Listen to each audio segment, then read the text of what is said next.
Egaa warra jaarmiyaalee baareentummaa xabbootiif masgida munisootarraa gargaarsa ergitan karaa obboleessa keenya Umar Mahammad Abduu Umar Dooyootiin bifa karaa isaatiin wanni ergitan sun nu bira gahee jira. Uummata akkanatti hirree jira jechuudha.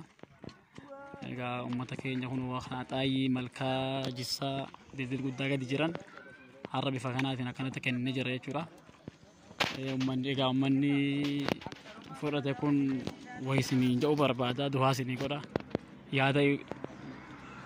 yaada qabu isinii kenna. Salaamu alaikum. Waalaikum salaam. Akkam jirta? Nagaa. Uummata keenya jaarmiyaalee baareentummaa xabbootiif masgida minisootarraa gargaarsa kana ergeen maal jettan? Haya isaan bakkuma jiranitti rabbi isaan nagaa godhu.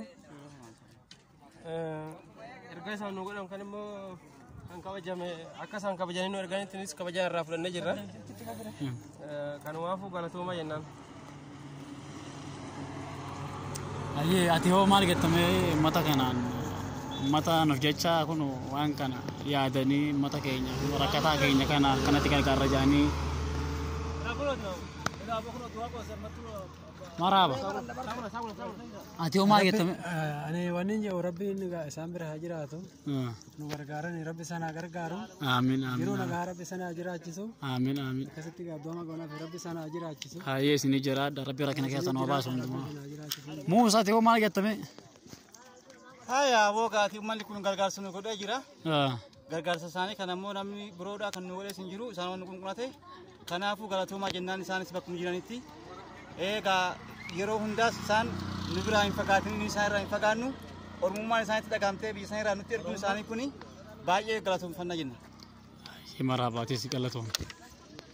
Mee itti deebi'eetan wayii yaada qabdanii fi du'aa isinirraa fudhachuu barbaada.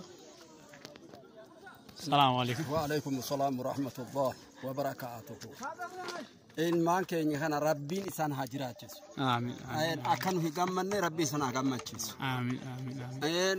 Malaayikaan samaayit isaanii haa gammatu. Amiin amiin. Rabbi isaanirraa haa jaalatu. Amiin. Waan har'a isaan hojjetan kana. Amiin. Hojii kana rabbi isaanirraa haa jaalatu. Amiin amiin. Nabiin karam Allahumma salli. Sallim ala sayyidina Muhammad.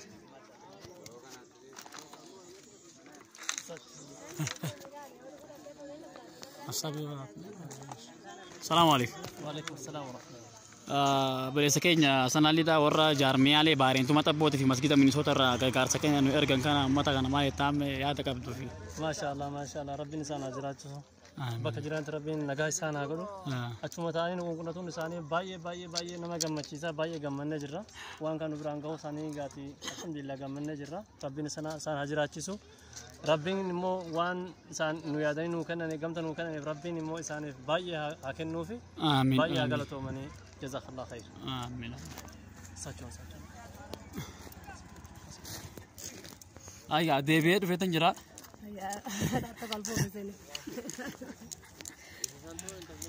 Nanti kolbo bezeni. Du'aa godhaa fi uummata kanaaf gargaarsa uummata keenya. Ayya mishaada. Assalamu alaikum warahmatullahi wabarakatuh. Rabbi haa jiraachisu. Rabbi mindaa baasu fi rabbi haa guddisu.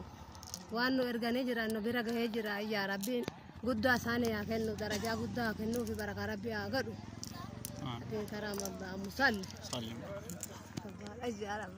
Ayyee egaa uummata jaarmiyaalee baareentummaa xabbootii fi masgida minisootaa keessa jirtan hundi keessanuu ulfaadhaa oolaa bulaa jiraadhaa galatoomaa baay'ee isin galateeffanna warra gargaarsa kana nu gootanii uummata keenya kanatti gammachiiftan rabbi isin haa gammachiisu.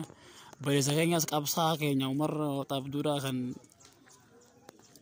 uummata kanatti qabsaa'ee uummata keenya kana biratti akka wanni kun gahu kan godhe isaas rabbi haa jiraachisu.